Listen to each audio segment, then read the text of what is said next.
Today, the way Destiny 2 is handling shaders has players using epithets almost as colorful as the shaders themselves. This is CheckPoint.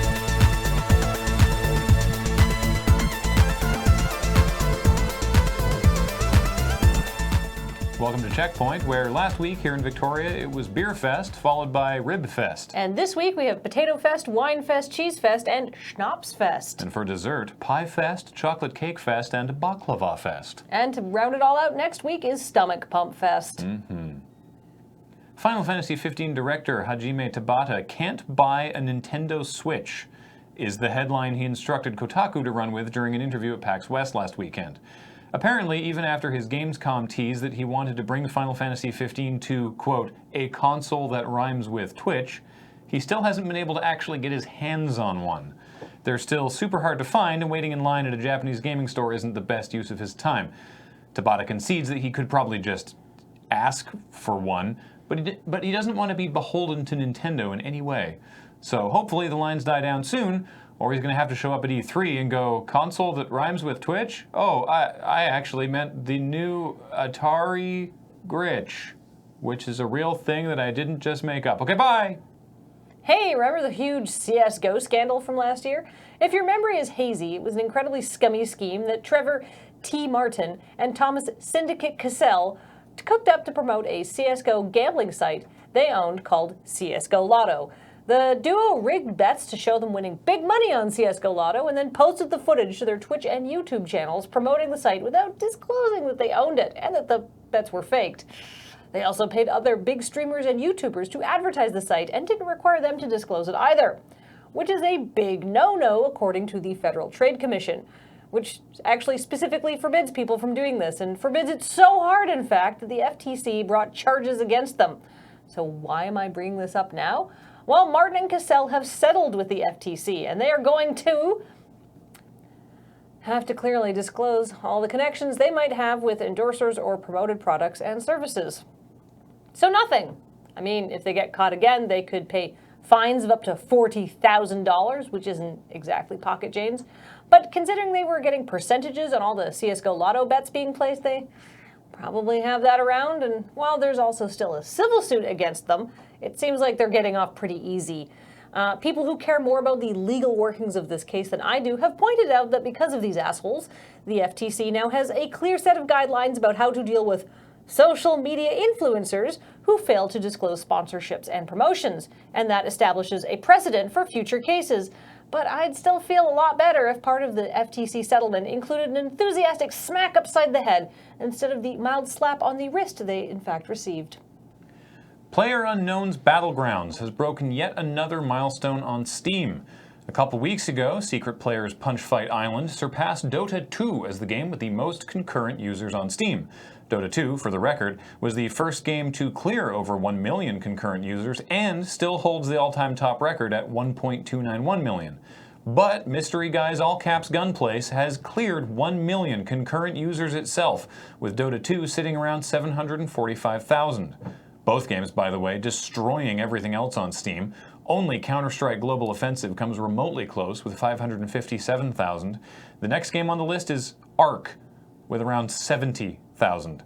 It may not even be out of early access, but with 10 million copies sold, Brendan Green's Fight Ravine is on track to hold one of Steam's top spots for a while, unless it gets taken down in the last circle by some other game that's been slowly crawling in tall grass this whole time. Did you know you can get free stuff in Breath of the Wild? All you'd need to do is read the tip post in the newsfeed. And the latest tip is all about eggs. Did you know that you can cook them by just putting them into a hot spring? Well, now you do, so have a free egg. Except in Breath of the Wild, when items spawn, they just come down from the sky and drop in. So what's really been happening is people have been getting a free broken egg. Eggs don't break if you're in water, so maybe get in the hot springs and then save your games before you read the tip telling you about eggs so they'll just spawn into the water. I mean, honestly, though, that's just not the best thought-out plan, TBH.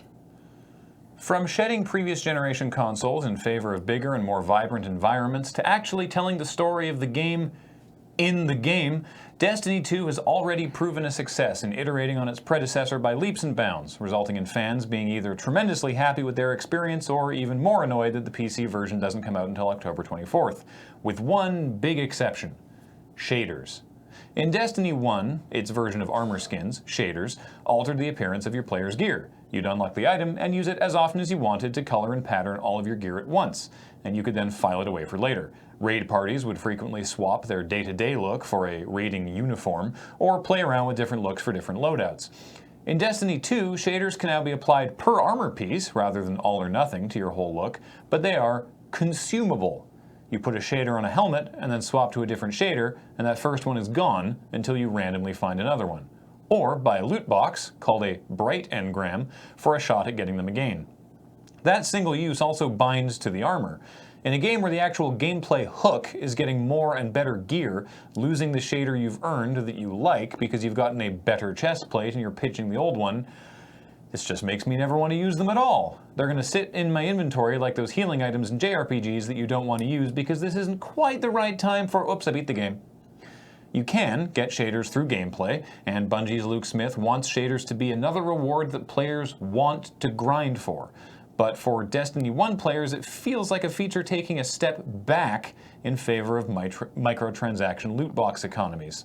With shaders now able to be different per armor piece, perhaps making them consumable was a way to stop everyone from looking garish and awful right off the bat. Destiny's basically an MMO, and that's a year 2 look. So what was your favorite beer from Beer Fest? Gonna level with you, I don't remember most of them, but the next day I found I have this throwing ring, so I guess Granville Island. How was their beer? Oh, I didn't have any of it, but these were free.